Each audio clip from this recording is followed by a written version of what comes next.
Hello मित्रों एवं मेरे प्यारे बच्चों, आज जरूरी जानकारी में आज का विषय है ब्रिक्स। ब्रिक्स नाम सुनकर आप लोगों को ये लगा होगा ब्रिक मीन्स ईंट होता है, तो ये ईंट क्या है? नहीं, ब्रिक एक इंटरनेशनल संस्था है जिसकी स्थापना 16 जून 2009 को किया गया और इसका पहला सम्मेलन 2010 में हुआ और रसिया में हुआ पहला सम्मेलन। ब्रिक्स के में 5 अल्फ़ाबेट हैं, BRICS। ये पांचों अल्फ़ाबेट पांचों जो फाउंडर कंट्री हैं उनके पहले अल्फ़ाबेट से ली गई है। B से है यहाँ ब्राज़ील, R से रसिया, I से इंडिया, C से चाइना और S से साउथ अफ्रीका।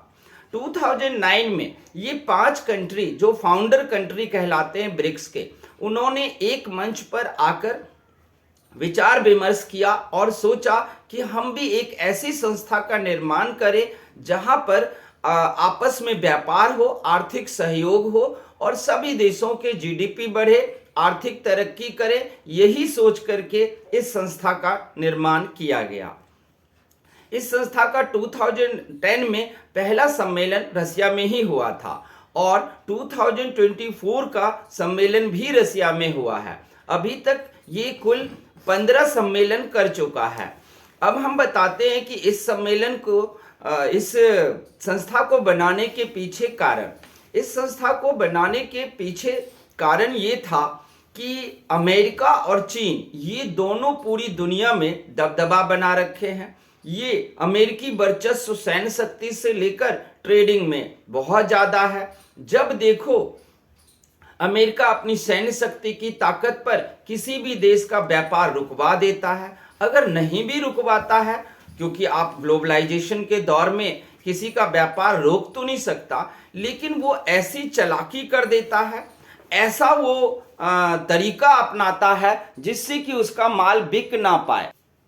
तो इसी स्थिति से उबरने के लिए कि अमेरिकी दादागिरी कम हो और चीन तो एक ड्रैगन है, वो पूरी दुनिया के व्यापार को निगल जाना चाहता है। वो इस स्थिति में है कि कोई देश कहीं पर भी किसी का माल ही ना बिक पाए। ऐसे में अगर किसी का बिक नहीं पाएगा किसी देश का, तो वो कमजोर होता जाएगा और एक कमजोर और भूखा देश फिर दुनिया के लिए खतरा बन जाता है। ऐसे में इस संस्था की स्थापना की गई। इसके पीछे और भी कारण है। आर्थिक सहयोग, आर्थिक सहयोग मतलब सब मिलकर व्यापार करें, अर्थव्यवस्था तरक्की करेगा। इसके अलावा है वैश्विक चुनौती पर चर्चा करना। इस सम्मेलन को या इस संस्था को बनाने के पीछे वजह है कि वैश्विक चुनौती जो है आजकल, जैसे अंटार्कटिका के जो ग्लेशियर हैं वो पिघल रहे हैं और दुनिया के लिए एक बहुत बड़ी खतरा है। पूरी दुनिया में अगर अंटार्कटिका के सारे बर्फ पिघल जाए तो पूरी दुनिया में बाढ़ आ जाएगी। और वैज्ञानिकों का मानना है कि बुर्ज खलीफा जैसे बिल्डिंग जो 160 माले की है, वो भी अंटार्कटिका का बर्फ सारा पिघला तो वो भी डूब जाएगा। दुनिया का शायद ही कोई एक आध कोना हो जो बचा रहेगा। तो इस पर भी चर्चा करना जरूरी है, इसलिए इस संस्था को बनाया गया। इसके अलावा है प्रदूषण। पूरी दुनिया में प्रदूषण इतनी तेजी से फैल रहा है। इसके अलावा है ग्लोबल वार्मिंग, यानी कि पृथ्वी की गर्मी भी बढ़ती जा रही है। पिछले 100 साल में 1% बढ़ी है और अगले 100 साल में पृथ्वी की गर्मी यानी कि ग्लोबल वार्मिंग 1% और अगर बढ़ गया तो ये बहुत खतरनाक स्थिति में पहुंच जाएगा और अंटार्कटिका के जितने भी बर्फ हैं वो सब बड़ी तेजी से पिघलने लगेंगे। इसके अलावा इसके पीछे बनाने के जो पीछे कारण है वो ऊर्जा संरक्षण। देखो, दुनिया में जो एनर्जी है उसको रिजर्व करना बहुत जरूरी है, क्योंकि हम एनर्जी का अगर अंधाधुंध प्रयोग किए तो वो गलत है। कुछ एनर्जी ऐसी है जिनको संवारना और जिनको बुद्धिमानी पूर्वक यूज करना जरूरी है, जैसे कि एटॉमिक एनर्जी है। एटॉमिक एनर्जी के लिए जरूरी है कि हर देश इसका बुद्धिमानी पूर्वक प्रयोग करे, क्योंकि इसका एटम बम भी बनता है और एटॉमिक एनर्जी से प्रदूषण भी ज़्यादा होता है। तो ऊर्जा संरक्षण के लिए भी इस संस्था को बनाई गई है। इसके अलावा है सुरक्षा परिषद का विस्तार। यूएनओ में सुरक्षा परिषद में 2 तरह के सदस्य होते हैं, अस्थायी और अस्थायी। अस्थाई वाले में जो 5 देश हैं उनको वीटो का अधिकार प्राप्त है और वो पांचों देश जो चाहते हैं, जैसा चाहते हैं, वही इस दुनिया में होता है। तो ऐसे में ब्रिक्स के फाउंडर कंट्री ने सोचा कि क्यों ना हम एक अलग संस्था बनाए जिस वजह से सुरक्षा परिषद का विस्तार हो और भी वीटो वाले कंट्री इसमें शामिल हो, जिससे पूरे विश्व में एक संतुलन बनेगा और सबको फायदा मिलेगा और अमेरिकी सैन्य शक्ति की जो दादागिरी है वो भी कम होगी। अब देखते हैं कि इसका हेड ऑफिस कहाँ है। तो ब्रिक्स का हेड ऑफिस शंघाई के चीन शहर में है। इसका अभी अध्यक्ष कौन है? तो ब्रिक्स का अभी वर्तमान में अध्यक्ष व्लादिमीर पुतिन है।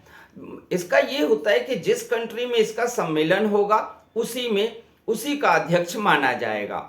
इसके अलावा इसमें कुछ और देश हैं जो एंट्री लेना चाहते हैं, वो अभी सम्मेलन में भी आ रहे हैं लेकिन मेंबर नहीं बने हैं, जैसे कि इजिप्ट, इथोपिया, ईरान और यूनाइटेड स्टेट ऑफ अरब जो है वो भी इसमें शामिल होना चाहते हैं। अब अगर हम देखें कि इसके अध्यक्ष हो गया, अब देखते हैं ब्रिक्स ने अभी तक क्या उपलब्धि हासिल किया है। तो ब्रिक्स अभी बहुत अच्छा व्यापार किया है और इसका टोटल व्यापार 60 ट्रिलियन का है, जो पूरी दुनिया के व्यापार का 16% अकेले ये 5 देश कर रहे हैं। वैसे भी क्यों ना करें, क्योंकि इस 5 देश के पास जनसंख्या पूरी दुनिया का 41% है। तो 5 देश का जब 41% है तो उस 5 देश का तो व्यापार अच्छा रहेगा ही। दुनिया के जो 2 बड़े जनसंख्या वाले चीन और भारत हैं वो भी इसका सदस्य है। इसके अलावा अगर देखें तो भारत ब्रिक्स में कहाँ है? देखो, भारत सबसे मजबूत सदस्य है ब्रिक्स का और इसी ने ब्रिक्स को संभाल रखा है, वरना रसिया, चाइना ये सब तो देखते हो युद्ध ही करता रहेगा या अशांति में रहेगा। चाइना से भारत का बहुत ही तनावपूर्ण स्थिति है। तनावपूर्ण स्थिति होने के बावजूद भी भारत ने चाइना से संतुलन बनाए रखा है। बॉर्डर विवाद है चाइना और भारत का, सीमा विवाद है, लेकिन फिर भी उससे दोस्ताना और संतुलन की स्थिति भारत बनाए रखा है, जिससे कि भारत को भी फायदा हो रहा है और दुनिया में इस 5 कंट्री को सबसे ज्यादा फायदा हो रहा है। अब अगर देखा जाए तो ब्रिक्स का जो मेन पर्पस था वो था अमेरिकी दादागिरी और चीन के बढ़ते हुए ड्रैगन की शक्ति को रोकना, और वो बिल्कुल सही रहा है। अब देखते हैं कि हमें इससे फायदा क्या हुआ है। तो हमें इससे काफी फायदा हुआ है, भारत को भी फायदा हुआ है, बहुपक्षीय व्यापार हुआ है 5 देश में, जिससे कि हमारे देश का भी जीडीपी बढ़ा है। हमारी आईटी सेक्टर इस 5 देश में अब अच्छे से काम कर रहे हैं और काफ़ी अच्छा एक्सपोर्ट इंपोर्ट हो रहा है। तो मिला जुलाकर कहा जाए तो अभी तक ब्रिक्स ने बहुत अच्छा काम किया है। ब्रिक्स को बनाया भी इसीलिए गया था क्योंकि आपको पता होगा कि जब आसियान एक समूह बना इंटरनेशनल, जो कि आसियान का आपको जकार्ता में इसका हेड ऑफिस है, इंडोनेशिया के जकार्ता में। तो उसकी जो सफलता थी ना आसियान की, वो बड़ा बेस्ट था। आसियान में थाईलैंड, मलेशिया, इंडोनेशिया, सिंगापुर ये सब मिलकर के एक ग्रुप बना लिया और अभी उसमें 11 कंट्री है और बहुत ही अच्छा उसने व्यापार किया और तरक्की भी हुआ।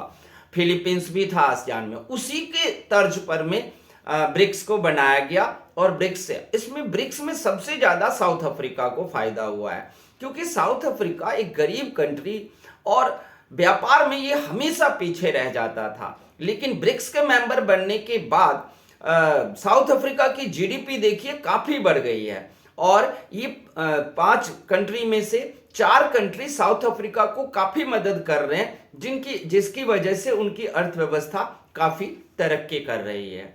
तो ये था ब्रिक्स के बारे में आपको एक छोटी सी जानकारी।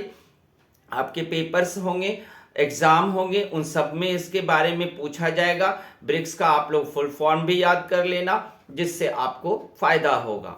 तो आपको ये हमारी जानकारी कैसी लगी ब्रिक्स के बारे में, आप हमें बताना कमेंट करके। थैंक यू, धन्यवाद।